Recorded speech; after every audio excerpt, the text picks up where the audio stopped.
Vía Pública.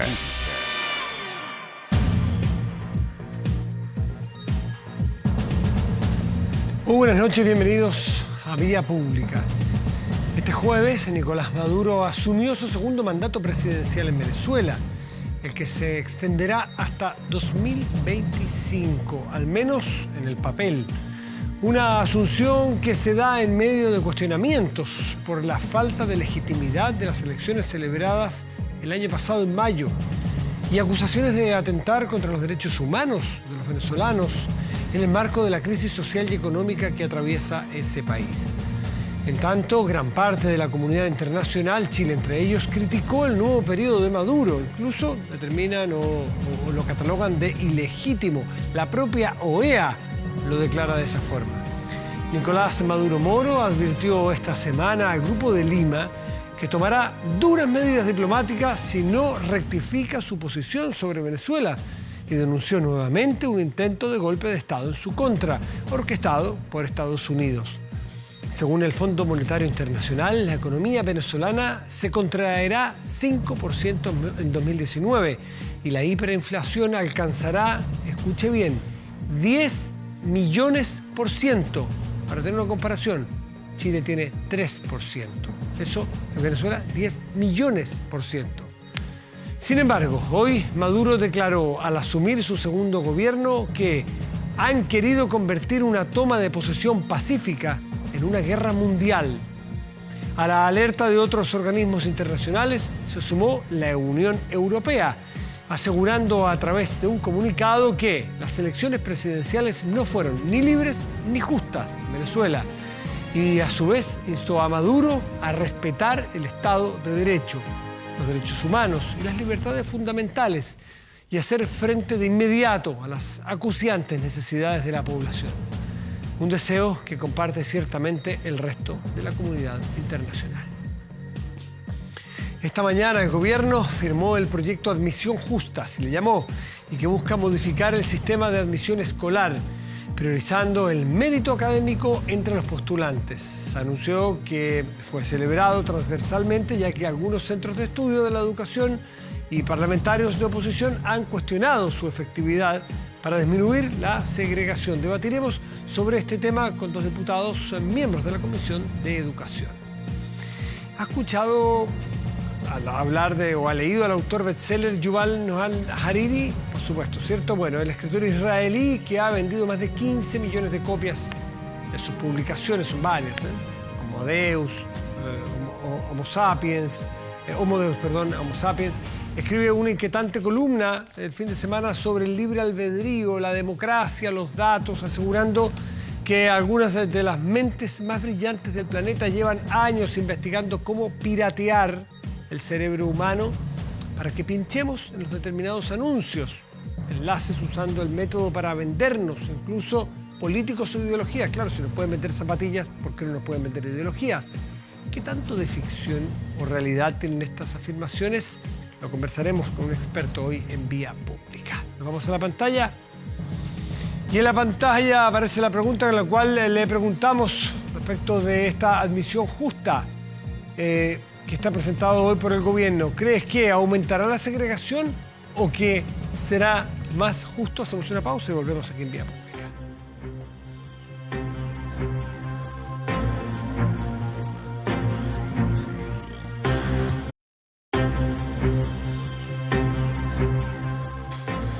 ¿Qué pasa si yo le dijera, no yo, la verdad, pero le voy a leer un título que es de Harari: los cerebros hackeados votan.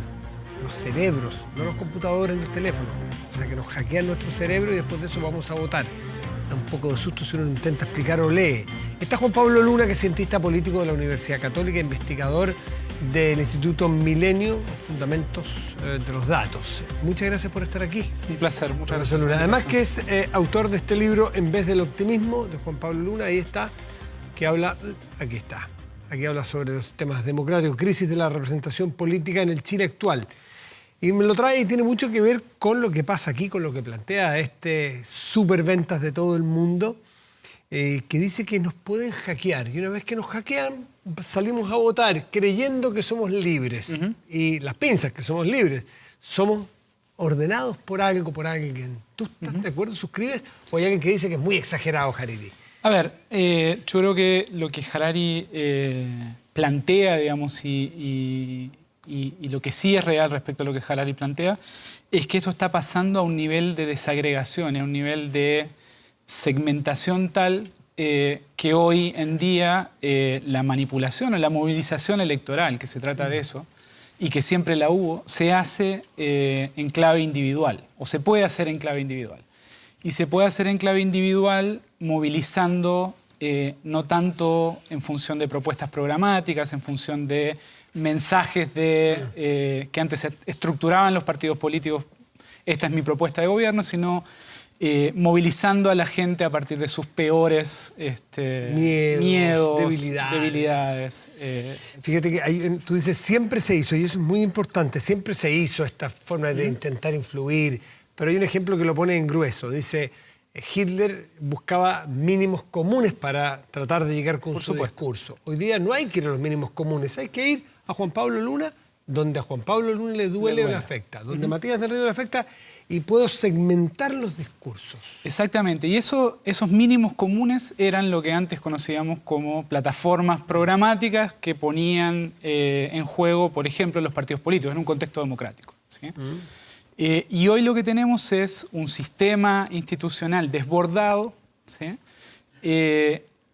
Con muy poca capacidad de representar legítimamente a la sociedad, y al mismo tiempo tecnologías que permiten a quienes saben de neurociencia, saben de marketing, saben de algoritmos, llegar muy personalmente a movernos con información que además nosotros mismos aportamos a partir de nuestro comportamiento en las redes. Claro, dice, para conseguir piratear los seres humanos, es tremendo leerlo, conseguir piratear hacen falta 3 cosas: sólidos conocimientos de biología, muchos datos que están disponibles y gran capacidad informática. También está disponible. Por lo tanto, todos los elementos aparentemente ya están aquí. ¿Habrá empezado ya? ¿Ya tendremos democracias o gobiernos funcionando que son fruto de...? Bueno, está el tema de la trama rusa y algo de eso es indicativo, ¿no? Sí. O sea, yo creo que a partir de la trama rusa, a partir de Cambridge Analytica, se empezó a pensar fuertemente en esta posibilidad. Pero si uno va a la campaña de Obama es el primero, digamos, que utiliza lo que se llama una estrategia de microtargeting o microsegmentación, tanto para juntar fondos para su campaña, en base a crowdfunding, como para movilizar segmentadamente al electorado. Entonces yo diría, hoy está más claramente sobre el tapete a través de no solo la trama rusa, sino toda esta discusión que hay sobre fake news, ¿no? Y sobre el impacto de fake news en campañas políticas y en movilización electoral. Es decir, yo sé que a Juan Pablo Luna le afecta mucho el tema de la seguridad porque tuvo una mala experiencia, por ejemplo, y y una máquina, inteligencia artificial, elige 2 o 3 noticias que no necesariamente son verdad, que le hablan exactamente de ese punto. Y luego viene entonces mi propuesta como candidato, ¿no? Exacto, y al mismo tiempo, digamos, cuando tú haces clic en esa noticia, muchas veces también la compartes con otras personas. Hoy hay investigadores del Instituto Milenio, digamos, Sebastián Valenzuela, por ejemplo, tiene un experimento con su equipo muy interesante que muestra que la gente, aún sabiendo que las noticias son falsas, las comparte en sus grupos, ¿sí? Y las comparte básicamente como una herramienta también de generar comunidad entre gente que tiene los mismos miedos y que piensa de forma parecida. Entonces, ni siquiera generando detectores de noticias falsas y diciendo esta noticia es falsa, uno tiene un antídoto para ese tipo de movilización. Otra parte de este texto que es súper interesante, está disponible, lo puede leer usted, está en las redes, yo lo leí en el Diario del País, está publicado, no sé si es original de ahí o viene... Yo leí la traducción del País también. Habla de que si hoy nosotros entregamos información y entonces a partir de ello nos entregan bicicletas, zapatillas, nos dicen, usted quiere comprar esta zapatilla, mide en qué lugar estoy, qué temperatura hace, puede acercar eventualmente a mi teléfono una oferta de una bebida, de una comida, porque sabe que estoy aquí y es tarde, no almorcé bien. Ritmo cardíaco con los relojes inteligentes. Exactamente, el día de mañana, ¿qué cuesta? En que sepa también ver ya no solo mis hábitos de consumo, sino mis emociones. Frente a tal de estímulo, una frecuencia cardíaca o respiratoria distinta, entonces dice, bueno, él se altera o le gusta o le pasan tales o cuales cosas, y a partir de eso armar ya una ecuación muy, muy orientada. Y entonces, ¿qué libertad? ¿Dejamos de ser libres? Bueno, Harari lo que argumenta es que tenemos la ilusión de haber sido libres, pero nunca lo fuimos, y hoy día eso es menos probable todavía. Yo creo que lo más interesante que plantea Harari en la columna es esta idea de decir, bueno, no podemos abdicar de la democracia liberal porque sabemos que es el mejor sistema incluso para pensar los desafíos que hoy tiene la democracia liberal. Pero al mismo tiempo necesitamos empezar a pensar en cómo funciona una sociedad democrática o una sociedad que respete los valores democráticos liberales en un contexto como el que tenemos hoy, ¿no? Entonces, por ejemplo, hablábamos de los mínimos comunes y de los partidos políticos. Muchos de nosotros podemos argumentar que los partidos políticos cumplían una función súper central en la democracia liberal del siglo XX. Como la que conocemos. Como la que conocemos. Hoy día es muy difícil estructurar un partido político y un sistema de partidos políticos, ¿sí? Si tú te fijas, parte del problema que hoy tenemos es que con los mecanismos de elecciones es que hemos perdido los cuerpos intermedios de representación, se han vuelto mucho menos legítimos, su legitimidad dura poco, ¿sí? Porque uno es electo y muy rápidamente salta algún escándalo. ¿Cuerpos intermedios? Partidos políticos, líderes políticos, ¿sí? Pero en formato colectivo, organizaciones, ¿no? Entonces, tienen problemas serios de legitimidad, tienen problemas serios de representatividad, lidiar con escándalos todo el tiempo, ¿no? Entonces, en una sociedad donde no están esos cuerpos intermedios, ¿sí? Es mucho más fácil lograr ser elegido. Digamos, venir desde fuera del sistema, lograr ser elegido, después es mucho más difícil gobernar, porque si uno no tiene legitimidad, si la pierde rápidamente, si no tiene estructura, digamos, política en la sociedad, es todo muy volátil, se vuelve todo muy volátil. Entonces, necesitamos pensar instituciones políticas que logren reproducir los ideales liberal-democráticos en un contexto en el cual las instituciones clásicas que lo hacían funcionar están desbordadas. Claro, dicen aparte, si los seres humanos son animales pirateables, si damos eso por bueno, nos piratean nuestras emociones, nuestras conductas, todo. Y si nuestras decisiones y opiniones no son reflejo de nuestro libre albedrío, y se hace la pregunta más terrorífica, ¿para qué sirve la política? ¿Para qué sirve entonces esta política que va mediando entre nosotros?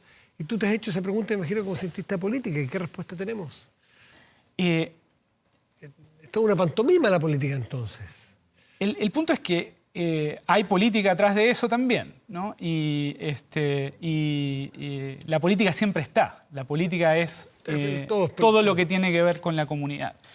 Entonces, de alguna manera, la pregunta que hay que hacerse es de qué sirven las instituciones que tenemos y cómo podemos generar mejores instituciones, mejores algoritmos, mejores formas, digamos, de representar estos valores en una sociedad como la de hoy. La política es fundamental y quien niega el valor de la política está jugando en su propia contra. Todo es político en el fondo. Y al final lo que tenemos que hacer es, dice en alguna parte, tenemos que aprender más que nunca a conocernos nosotros mismos. Porque lo que nosotros pensábamos que eran nuestros sueños, y nuestros sueños de alguna manera los hacíamos representar por alguien de este cuerpo intermedio, pero el problema es que está en duda si nuestros sueños son nuestros o no. Entonces, allí se produce algo muy complejo. ¿Cómo proyectan, tú que trabajas con los ingenieros, cómo proyectan que van a ser estas organizaciones con esta democracia liberal, pero en 100 años más, por ejemplo? No tenemos idea. Y Harari mismo lo dice, o sea, esto es uno de los problemas fundamentales que a los que se enfrenta hoy la humanidad, ¿no? Por ejemplo, digamos, hay toda una discusión muy potente sobre la utilización de inteligencia artificial y algoritmos, no solo para gobernar, sino para implementar decisiones judiciales, procedimientos judiciales sencillos, decidir a quién se le da política social y a quién no, etc. El problema fundamental que tiene eso es que hoy nosotros le incorporamos datos a los algoritmos y tenemos el resultado. A este sí y a este no. Pero no podemos explicar por qué, ¿sí? Los algoritmos hoy todavía son cajas negras, ¿sí? Y digamos, en el momento que nosotros no podemos explicar a la persona por qué a ti te toca un subsidio y a ti no te toca un subsidio, no hay posibilidad de generar una decisión legítima, ¿sí? Entonces, hay mucho que hacer en términos de discutir cómo la incorporación de tecnología y cómo la tecnología que está siendo usada para formatear nuestras preferencias, pero también para traducir esas preferencias en algún tipo de decisión política, hacerlas funcionar de forma que generen un orden legítimo en la sociedad contemporánea. Juan Pablo, sin dar nombres ni nada, pero tú ya ves que en nuestra política doméstica, Chile, ¿hay ya influencia de esta Big Data? ¿Ya hay influencia, por así decirlo, del futuro de esta pérdida de libre albedrío y manejo de votantes? Yo no tengo evidencia firme al respecto, pero uno diría que observando las campañas online, en la última campaña legislativa, uno vio campañas muy tradicionales, pero también vio campañas de nuevo tipo, ¿no? Y ahí estamos empezando a desarrollar hoy un proyecto que compara las campañas online y las campañas en terreno que hicieron 17 candidaturas a diputado en la región metropolitana, y ahí uno ve perfiles de campaña muy diferentes. Y ve algunos donde... ¿Y comportamientos distintos? Sí, la campaña, por supuesto, que es el input, sí. Pero el output, que es la decisión del votante. También. Ahora, ahí influyen una cantidad de variables que tienen que ver con la competitividad del candidato, con las características del distrito, etcétera, digamos. Y eso es parte del análisis que queremos hacer. Pero sin duda, digamos, hubo campañas, y sobre todo a nivel presidencial, que utilizaron fuertemente herramientas de Big Data para, sobre todo, estructurar la campaña en redes sociales, en Twitter, Facebook, WhatsApp. Todo el futuro ya no solamente en el mercado laboral, no solamente en el consumo, está en la política, y lo más de fondo que plantea este autor israelí, ¿hasta qué punto somos libres? Y no andar por la calle libremente, sino que los sueños se plantean. ¿Son nuestros sueños o alguien los formateó? Ante esa duda hace falta leer mucho y aprender. Sobre todo aprender. Tenemos muchísimas preguntas y son preguntas que requieren respuestas relativamente urgentes. Juan Pablo Luna, que además nos ha traído su libro En vez del optimismo. Está en librerías este libro, ¿no? Está en librerías. Te agradecemos mucho venir esta noche a conversar sobre futuro presente y sin asustarse. Hay que ser... Ojalá. El hombre se sabrá adaptar, ¿no? No será el fin de la humanidad este. No, pero tenemos problemas serios adelante que hay que resolver, y eso siempre es un desafío interesante. Gracias, Juan Pablo. Buenas noches. Buenas noches. Y respecto al proyecto de admisión justa, que es el tema que nos convoca en el siguiente bloque, que fue presentado este tema hoy por el gobierno, ¿crees que hasta ahora aumentará la segregación? El 44% cree que así será. ¿Que será más justo? Lo cree el 56%. Pausa y volvemos.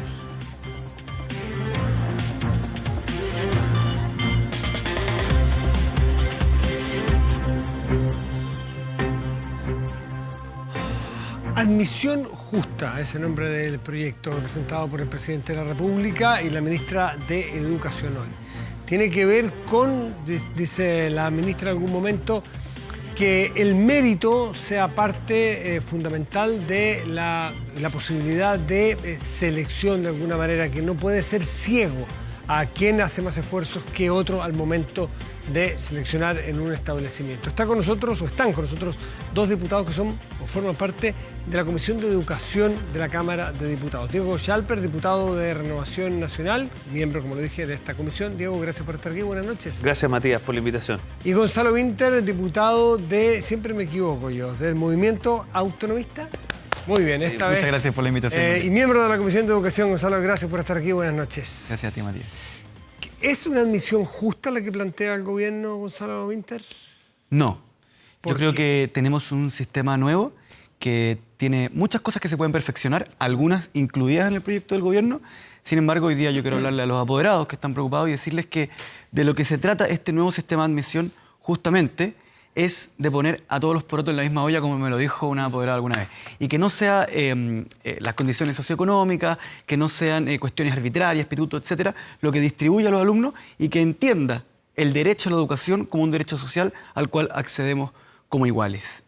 Finalmente, de lo que se trata esto es de que sean las familias libremente las que puedan elegir a qué colegio quieren mandar su hijo, y que no sea el colegio el que elige a los alumnos que quiere recibir. ¿Es admisión justa la que plantea el proyecto de Diego Schalper?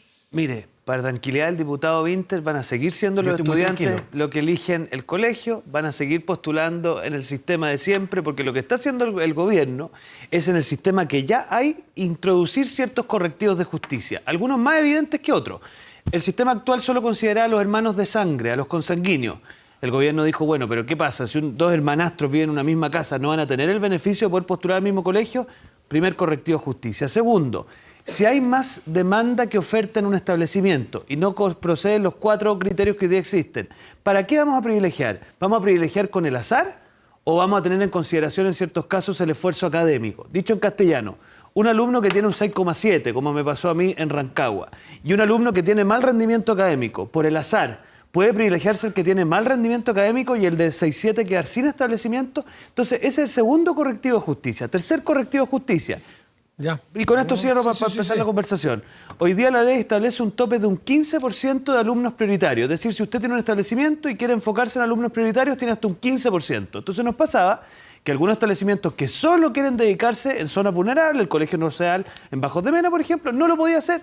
Le ponían un límite hasta un 15%. Entonces nosotros dijimos, si usted como proyecto educativo quiere dedicarse especialmente a los niños en situación de vulnerabilidad, bueno, que lo pueda hacer.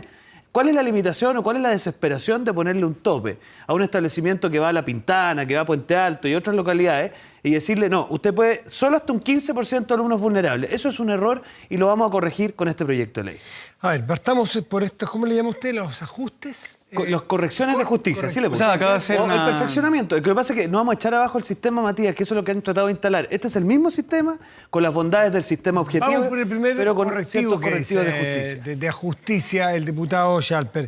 Establece hoy día que se puede solamente por hermanos de sangre y aquí poder hablar de hermanos si es que comparten Voy a techo, por ejemplo. voy a hacerme cargo uno por uno de los puntos. Vamos.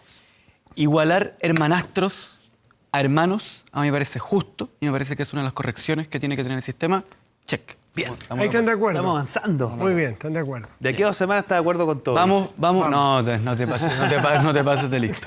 Las notas. El 19%, no, sí voy a avanzar. El 19% de las escuelas hoy día tienen más demanda que cupos, ¿ya? El diputado Schalper dice que tiene que ser por esfuerzo, por mérito. La verdad es que toda la ciencia al respecto establece que no hay forma de medir el esfuerzo o propiamente el mérito, sino que lo que hay y que se puede medir son los resultados en pruebas. Quiere Ya decir que sea las notas en no pruebas, necesariamente a un en el elemento. colegio, es que acá hay distintos tipos de formas de entender los resultados. Ya sea una prueba estandarizada nacional, la prueba del colegio, el ranking, ¿cierto? Que es las notas que tuvo en el colegio, etc. Lo que yo quiero plantear es que cuando vamos a otorgar un derecho social, es muy temprano, esto va a ser a los 9, 10 años, ¿ya?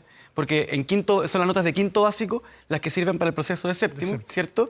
Es muy temprano para establecer que el resultado en una prueba únicamente se debe al esfuerzo del mérito del estudiante, sobre todo en una sociedad con clases sociales. Y eso es importante despejarlo. Tercero, el estudiante del 6,7, que yo ya a esta altura lo conozco mucho porque con Diego Te he presentado 3, el de Coltauco. el estudiante de Coltauco, el No, este es el de 6,7. Rancagua, porque para que no me critiquen los de Coltauco. No puede quedarse sin escuela. Y en este momento quedó, los amigo. ingenieros... No, por se supuesto. lo mostré. Pero hay que distinguir la ley de la ejecución de la ley. Entonces, los ingenieros de la Universidad de Chile hoy en día están estudiando 1000 fórmulas para evitar que ese estudiante se quede sin colegio, pero dentro del actual sistema está completamente excluida la posibilidad de Yo que creo se quede ustedes- fuera. Me ¿Ya? dice que se están trabajando demasiado juntos y están No, no. hablando de cosas que ustedes dos No, no, entienden. espera. ¿Qué es este- Puede ser. qué es- Esta cuestión Yo, es- de verdad, pero yo déjame estoy dejarlo con hablar. Gonzalo Winter, que yo no estoy en esa discusión y no Yo te entiendo lo a qué explico, van. yo te lo explico, A yo ver. te lo explico. Hoy día, la ley establece lo siguiente. Cuando un colegio tiene más gente que quiere entrar Sí. que cupos, Grupos. hay que ver cómo elegir, cómo dejar a uno dentro y a uno afuera. Entonces, ¿qué es lo primero que dice la ley? Le dice al colegio usted tiene que tener un 15% de estudiantes vulnerables, que significa que están dentro del 40% de la sociedad con menos ingresos. En segundo lugar, si el estudiante que está postulando tiene un hermano en el colegio, entra. Y ahí nosotros estamos planteando que hay que igualar hermano del que vive en el mismo techo. Están de acuerdo. Después, ¿qué le dice la ley? Le dice, si usted dijo el profesor, entra. Y después, bueno, Sí. hay una fórmula para establecer la No te entrada. faltó la matrícula anterior. Y la matrícula anterior, por supuesto. Si había estado antes en ese colegio, tiene su silla reservada, por prioridad. decirlo así, ¿ya? ¿Qué estamos planteando nosotros? O sea, ¿qué estoy diciendo Estoy yo? en la nota, que es con el que me gustaría ya, ver. con el 6,7. Yo estoy planteando que en quinto básico no es el momento para establecer que el tener mejores notas sea significado inmediato de que ese estudiante se esfuerza más. Pero además, yo no entiendo la educación como un premio ni como un privilegio. Lo que yo entiendo es que es un derecho social. Entonces, ¿qué es lo que tiene que hacer el Estado? Más que privilegiar de las buenas notas, preguntarse y averiguar por qué esta escuela está teniendo más demanda y multiplicar esa característica. Ahora, ¿por qué está equivocado con el tema del 6,7? Perdón. ¿Por qué? Porque dice se quedó sin colegio. El punto es que la ley establece que ningún niño se puede quedar sin colegio. Y si alguien se quedara sin colegio, está obligado el sistema a otorgarle un colegio dentro de su comuna. Oye, varias cosas. A ver, lo primero, los que no están viendo en su casa saben perfectamente que cuando un alumno tiene un 6,7 y un alumno tiene un 4, salvo situaciones muy cotidianas, algo refleja en su esfuerzo académico. No solo su esfuerzo académico, ¿Qué más? pero algo refleja en su esfuerzo académico. Estoy hablando de alumnos del Sí, mismo pero colegio. tú dijiste Obviamente, no, dijiste si tú no estás hablando solo. de un colegio como el Verbo y un colegio el Coltauco, obviamente que son cosas distintas. Pero dos Por eso te compañeros... pregunto. Por eso, cuando yo voy a Dijiste dos alumnos... no solo pero espera, yo te el escuché con esfuerzo, una atención es que casi estoy heroica. tan interesado casi en lo- heroica. tan Entonces, interesado en lo que estás yo te quiero decir diciendo, lo siguiente. Entonces, ¿qué es dijiste, lo que decimos no solo, nosotros? ¿qué más? ¿Qué es lo que decimos nosotros? Que es que cuando tú tienes más demanda que oferta, ¿qué privilegia? Lo que nos dice la gente de la izquierda, el azar. ¿Qué es lo que decimos nosotros? Que en ese caso, cuando hay más demanda que oferta, ¿cuál es el criterio que ponderas? Para nosotros es el mérito académico, porque no puede ser posible que en esa disyuntiva un alumno de buen rendimiento académico, y aquí podremos ver cómo lo medimos, y uno de mal rendimiento académico estén en la misma situación. Nosotros queremos Eso está solucionado en el 6,7. ¿Es solamente, usted reconoce que también puede ser que provienen de, por ejemplo, hogares con distinto capital cultural? Es que ¿sabes lo que pasa? Que han vivido distintas realidades y a lo Sí. mejor el 6,7 también obedece a eso. Según la ministra, no. Cuando usted piensa... Según la mira, ministra, no. ¿sabes lo que pasa? Cuando nos vamos a las regiones, pues yo entiendo que esto no se ha implementado en Santiago y eso es re importante despejarlo. Por eso yo no sé Cuando por qué lo nos están corrigiendo. Cuando nos vamos a las regiones, normalmente cuando dos alumnos postulan al mismo colegio y están en esta situación comparativa que yo te estoy planteando, es o porque es el único colegio que es accesible para sus padres por un tema de distancia territorial, o en definitiva porque es el colegio que la gente postula en esa comuna. Ahí esto del capital cultural, que tiene un componente cuando tú estás hablando de un gallo de la Barnechea y un gallo de la Pintana, cuando estás hablando de un tipo de Doñihuelo, Miranda y Coltauco, la verdad, Matías, es que no es tan ejemplo es representativo. falso. Entonces, ¿qué te quiero decir Ese con ejemplo eso? es falso. Que tú le digas a un tipo que tiene un 6,7 que se queda fuera, ¿qué es lo que nos pasó? Perdóname, se lo presentamos a la ministra, en más de 1000 casos, en desmedro de un alumno que tiene un 5, un 5,2. Y no es el esfuerzo académico, ningún tipo de variable en esta materia, la señal que estás enviando al sistema escolar es que da lo mismo ser buen alumno. Y un sistema que dice eso... Matías, ¿Qué explica que francamente, entre es un alumno de error. 5,2 Matías, versus uno de Es que primero 6,7? tengo que hacerme cargo de una falacia. Primero, el esfuerzo académico está incluido en este sistema y para que todo el mundo lo sepa, el sistema actual de admisión escolar establece colegios de alto rendimiento. Le establece unas características para poder cumplir, les permite seleccionar al 30% por alto rendimiento. Pide Por tanto, autorización, puede por lo pedir tanto, autorización puede pedir hasta un autorización. 20%. ¿Ustedes están de acuerdo con que existan esos colegios? Yo estoy de acuerdo, y eso es polémico entre la izquierda, lo reconozco, porque considero que mientras no hagamos un arreglo a la educación pública sustantivo, no podemos pegarle una patada en las rodillas a la única escalera social que está Ahora, ¿la ley existiendo. cambia que es- esto, Matías? Déjame establecer. También cambia Lo eso. que está estableciendo esta ley es que sea el 100%. Es decir, básicamente esta ley se trata de los malos con los malos, los buenos con los buenos. Pero esto es muy importante con respecto a la Tirar comuna. el carro para arriba, Gonzalo. Matías. Yo sé que a usted no le gusta, Matías, pero- dos reflexiones. Es darle Primero, patines a lo la de la gente. comuna, por favor, lo de las comunas. Yo encantado que la gente tenga patines. Lo de las comunas.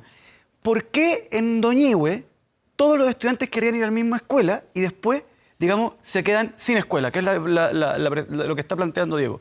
Ese es un problema de la capacidad y la cantidad de matrículas que hay en la escuela de Doñihue. Eso no es un problema del sistema de admisión, y eso es lo que yo le quiero decir así. a los apoderados. Ustedes no están enojados con el sistema de admisión, ustedes están enojados con que no haya la suficiente matrícula en escuelas de calidad. Pero lo último, ¿Están enfurecidos con el sistema de admisión, Matías? No, no, enfurecidos. pero lo último, y que es súper importante, hoy día la ministra dijo, seguir vinculando el rendimiento académico con el nivel socioeconómico es pura ideología. ¿Y eso es así, Diego? Espera, ¿Está de déjame decir una acuerdo cosa. con esa frase? Seguir vinculando el rendimiento académico a el nivel socioeconómico es pura ideología. ¿Le Yo le quiero faltó la decir al palabra país... exclusivamente al diputado? No, Que no lo dijo dijo, exclusivamente. sí, dijo Yo exclusivamente. le quiero decir al país que el próximo año, en diciembre, Matías del Río, aquí, va a tener que hacer una editorial del programa luego del resultado de la PSU. Y va a mostrar lo que son los gráficos de espejo. Que las condiciones socioeconómicas de las familias y de las comunas son casi iguales a los rankings PSU. esta es la última oportunidad que te otorga el sistema para No, poder pero eso va a pasar en rebarajar. varios años. No es que el próximo año Oye, ya, no, ya viene no, pasando. me refiero que todos los años tienes que hacer lo mismo. Sí, pues viene. Y la ministra está diciendo que eso es ideología. Por lo tanto, bueno. tú eres ideología, Matías, la PSU mira, ideología, aquí hay el una cuestión- CINSE ideología. Oye, aquí hay una Diego, ¿qué cuestión- dice al respecto? ¿Sabes lo que pasa? Que hay una cuestión bien de fondo. Que tú niegas la existencia de clases sociales. Yo te escucho Eso con una es lo de atención fondo. tremenda. No, yo no niego la existencia de las clases sociales. Yo lo que niego es el determinismo que ustedes le atribuyen No. a la condición socioeconómica. Porque mira, Arturo Fonten hizo una cosa bien interesante el otro día en un programa. Explicó que en el Instituto Nacional, que selecciona por rendimiento, que selecciona, digamos, por desempeño académico, uno diría, bueno, aquí debe estar concentrada la matrícula con un alto nivel de ingresos y el capital cultural está determinante. Y les demostró, no les gustó, pero les demostró que había una diversificación socioeconómica notable. Porque ¿sabes lo que pasa? Lo que la izquierda no le puede creer. Y eso qué es- pasa. y esa es la característica de- Escucha, es que yo es puedo una pedir que falacia se me terrible. escuche en algún minuto sin Esa es la interrupción. Déjame que termine Diego y esa es la Gonzalo. excepcionalidad del... Yo tengo una paciencia muchísimo. casi franciscana. Oye, no. Mira, respecto a las personas de escasos recursos, claro que hay un esfuerzo adicional que tenemos que apoyar. Si lo que pasa es lo siguiente, un buen desempeño académico implica poder optar a un colegio de alto rendimiento y darle patina a esa familia para tirar el carro para arriba, ustedes lo que buscan es nivelar para abajo y nosotros no estamos de acuerdo con eso. Entonces, ¿qué te quiero decir? El proyecto de ley lo que hace es que no solo los liceos emblemáticos, Matías, sino que también los liceos bicentenarios y los liceos de alto rendimiento de las regiones puedan optar por tener un 100% de selección por la vía del rendimiento. Solo esos. Eso, sí, y eso tiene que cumplir Pero con el Gonzalo de estándar. alguna manera aceptó que eso por Con ahora... respecto, solo los liceos emblemáticos. Yo me imagino que él estará de acuerdo con los liceos bicentenarios y también Pero, con los liceos... perdón. Ah, ya, No, fantástico. aclaremos. La palabra emblemáticos no está en la ley actual, está alto rendimiento. Y los que tú acabas de qué bueno. establecer entran en No, esa no, pero ojo, característica. momento, porque lo pero que no tú estoy de dices- acuerdo con que sea 100%. Es decir, ¿están No, de ya me acuerdo toca. ustedes Espérate. que en todos los lugares de Chile al menos haya alguno, por mientras, dice Gonzalo, tú dices que No, pero siempre aquí la que haya un pregunta- espacio para Matías. premiar o para darle Matías, espacio? voy a ocupar mi Nosotros como turno. sector A los político, mayores mira, rendimientos. El presidente Piñera en su plan de gobierno dijo que iba a hacer esto. Porque nosotros creemos en los liceos bicentenarios, creemos en los liceos emblemáticos y no nos pasa nada con que un alumno de escasos recursos o buen rendimiento pueda ser seleccionado por rendimiento y tener patines. Pero Voy a para ocupar- excepcionalmente no, en voy a algunos, ocupar- o que esa sea la lógica para O sea, toda la para allá población yo en Chile. esperaría que caminemos todos, Matías. Voy a ocupar Porque lo que quieren las mi familias derecho en Chile, escúchame, a Gonzalo, 10 segundos. Lo que quieren las familias en Chile, se esfuerzan para eso, eligen todos los días, es que sus hijos estén en colegios de alto rendimiento. Lo que le gustaría a la izquierda es que estemos todos en colegios de mal pero- rendimiento. Pero eso, no, a ver. lamentablemente, no es lo que quieren Matías, las familias Gonzalo, chilenas. Gonzalo Winter. Y por Te eso quiero- cogieron al Matías, presidente Piñera. Te quiero citar una frase. Por favor. Lo que le gustaría a la izquierda es que todos estén en colegios de mal rendimiento. Pareciera ¿Ya? ser, pues, Gonzalo. Eso es lo que, por favor, ¿te acuerdas todo lo que Sí, dale, explicaste de la dale. paciencia franciscana y todo eso? Te recomiendo Lo aplicarlo podemos ahora. cultivar. Dice Diego que lo que la izquierda quiere es que todo el mundo vaya a malos colegios. Dije, pareciera. La gente sabe en su casa que lo que nosotros queremos no es que todo el mundo vaya a malos colegios. ¿Cómo seríamos tan idiotas? Serían malas ¿Por personas, qué querríamos ojo, eso? Nicolás Entonces, Izaguirre déjeme dijo que explicar- quería quitarle las déjeme patinas explicar. a los- No está Nicolás Izaguirre Sí, aquí. Porque Izaguirre deberíamos habló de quitarle los deberíamos patines. llamar a Nicolás Gonzalo Izaguirre. Winter, nos quedan 3 minutitos, Ya. así que vamos. A ver, lo que nosotros queremos es generar condiciones de que este derecho social se entregue en términos medianamente igualitarios. Entonces la pregunta que yo me hago es, primero, la falacia del Instituto Nacional, yo le hago un homenaje al Instituto Nacional, ha sido el único método de ascenso social en muchos lugares. Pero la característica del Instituto Nacional es que justamente es excepcional.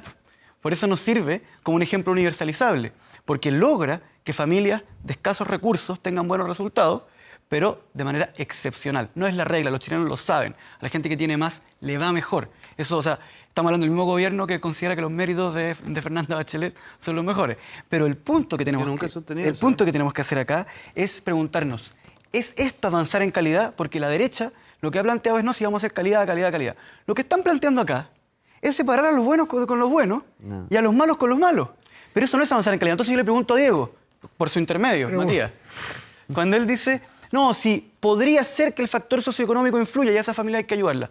¿Qué ha propuesto el gobierno en un año para ayudarla? Lo único que ha propuesto es seleccionar, que compitan y que el mejor se vaya al mejor y que el peor se vaya con el peor. Eso nosotros lo consideramos que no es justo, que lo mejor Ahí lo pasa es que no Matías haya acá. ni pituto, ni prueba de admisión. Diego, Porque ¿está de además, acuerdo? perdón, es que hay una parte del proyecto que no hemos mencionado, que es el proyecto educativo, no solo la selección académica, en donde el colegio, financiado por recursos del Estado, con sus impuestos, dice, yo tengo un proyecto educativo distinto.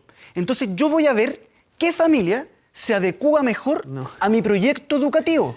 El proyecto educativo puede ser cualquier cosa. Eso, a mi juicio, en un 100% es lisa y llanamente segregación. ¿Queremos más segregación? ¿Es segregación sinónimo de calidad? Yo creo que no.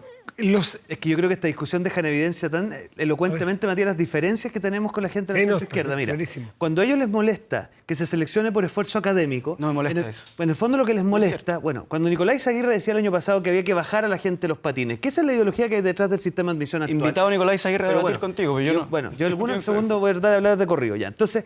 Lo que hay detrás es que a ellos les molesta que reconozcamos que las personas se pueden esforzar, obtener buenos rendimientos y por lo tanto aspirar a tener un liceo de excelencia que les permita tirar el carro para arriba a sus familias. ¿Eso les parece que es segregación? A nosotros nos parece... ¿Excepcional o uniforme? Yo trataría de empujar a todo el sistema académico hacia allá. No producirá... Perdón un poquito, Diego. Yo entiendo por dónde va y la gente que es muy inteligente ya entendió. Guetos. Pero no producirá que si los buenos siempre se van quedando en algunos liceos o colegios que son más demandados, se van a ir quedando los que les cuesta un poco más. 11 años. ¿Por qué razones?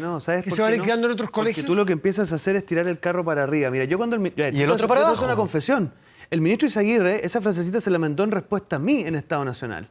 Y yo lo que le dije al ministro Izaguirre, pero usted no será mejor que suba el nivel de los municipales en vez de cortarle la cabeza a los buenos colegios que tenemos, porque aquí esa es la diferencia que nosotros tenemos. Nosotros queremos que todos tengan patines, no bajar a alguno de sus patines. No, si eso y cuando les molesta, espérate. Está planteando unos para arriba, empujan el carro para arriba, y los otros para abajo empujan el carro para abajo. La diversidad de los proyectos educativos y que pueda haber un proyecto educativo con énfasis deportivo, otro con énfasis cultural. Muy a favor de eso. Porque les molesta la diversidad. Entonces, en materia educativa, entonces, dice que al final si no tiene cosas que estoy a favor. Temor de que algunos se vayan quedando, o lo que les cuesta más, se vayan quedando en los colegios menos demandados. Bueno, yo creo que el camino para corregir eso es mejorar la educación municipalizada y la educación estatal. Pero no cortarle la cabeza a aquellos buenos estudiantes que hoy día, enfrentados a un sistema de admisión, se les trata de igual manera que un mal estudiante.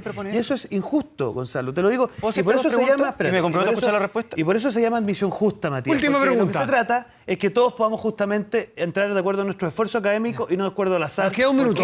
Pregunta corta, respuesta corta. ¿Por qué dicen que le queremos cortar la cabeza a la hora de establecer condiciones igualitarias para acceder al mismo? Porque tú dices... Yo creo que y la segunda pregunta, ¿qué han hecho? ¿Qué propuesta tiene el gobierno para mejorar la educación pública? Porque no tienen ninguna. Mira, primero, lo que hemos hecho respecto a la primera pregunta tuya, cuando nosotros creemos los liceos bicentenarios, cosa que ustedes consideran segregadora, cuando empujamos que hay una 30% lo estamos que hay una promoviendo. Selección, pero ¿me vas a escuchar o no? Que hay una selección por esfuerzo académico, que hay una selección por esfuerzo académico. Estoy en contra, ¿Por qué se pondrá tan nervioso este hombre? Una selección por esfuerzo académico, y a ustedes les molesta que en el fondo haya selección por esfuerzo académico, por rendimiento, por nota. En el fondo lo que les molesta pareciera ser que una persona se esfuerce, tenga buenos rendimientos y quiera surgir en la vida. Y eso a nosotros no nos molesta, lo queremos empujar, lo queremos entusiasmar. Y déjame decirte que esto está en el programa de gobierno porque es lo que nos da la sensación a nosotros que es lo que quieren las familias, que quieren que sus hijos puedan estudiar en el Instituto Nacional. ¿A ustedes eso les parece segregación en torno al Instituto Nacional? A nosotros no. Nos parece que las familias de escasos recursos pueden aspirar a eso. ¿Y mejorar la calidad? Y mejorar la calidad, a ver, no solo... Eso es lo último. ¿Qué ha hecho? Preguntaba por Gonzalo Vinter. Para mejorar la calidad. Otras cositas que ha hecho este gobierno para mejorar la educación Nosotros pública. tenemos la siguiente convicción, Matías, que aquí la batalla de la educación se juega en la educación parvularia. Por eso hemos hecho una revolución en la educación parvularia y el que no lo reconoce no es capaz de reconocer la realidad. Segundo, en la sala de clases, por lo tanto hemos implementado el proyecto Todos al Aula, que es volver a preocuparnos de lo que pasa en el aula, y también empoderar, y eso me parece súper importante reconocerlo, a los directores de los colegios y también a sus plantas docentes, que es donde se juega la calidad en la educación. ¿En qué proyecto hicieron en el gobierno anterior estuvieron discutiendo 4 años de cosas ideológicas, pero no del aula y no de la educación parvularia. Y cualquiera que sabe algo de educación, sabe que esta se juega en los primeros 6 años de vida, educación parvularia, y en el aula. Eso es lo que estamos haciendo y junto con eso también que no dijo ninguna. Introducir justicia en el sistema de Gonzalo admisión. Vinter, Diego Chalper, 2 miembros de la Comisión de Educación.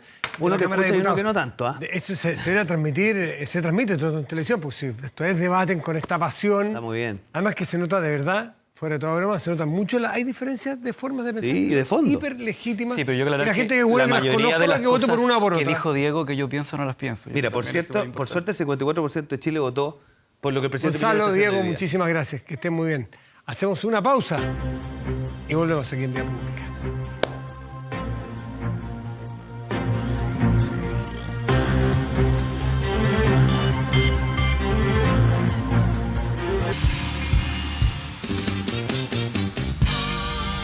Después de este intenso debate, ¿habrá cambiado algo el resultado de la pregunta que le hicimos? Porque le preguntaba respecto de este proyecto de admisión justa presentado hoy por el gobierno. ¿Crees que aumenta la segregación? 45. ¿Es más justo? 55. Vamos de inmediato a nuestro portal 24horas.cl, que es lo que está destacando en este momento. aprueba legislar el proyecto de aguinaldos obligatorios para fiestas patrias y Navidad. Más detalles los puede leer en 24horas.cl y muchas otras noticias.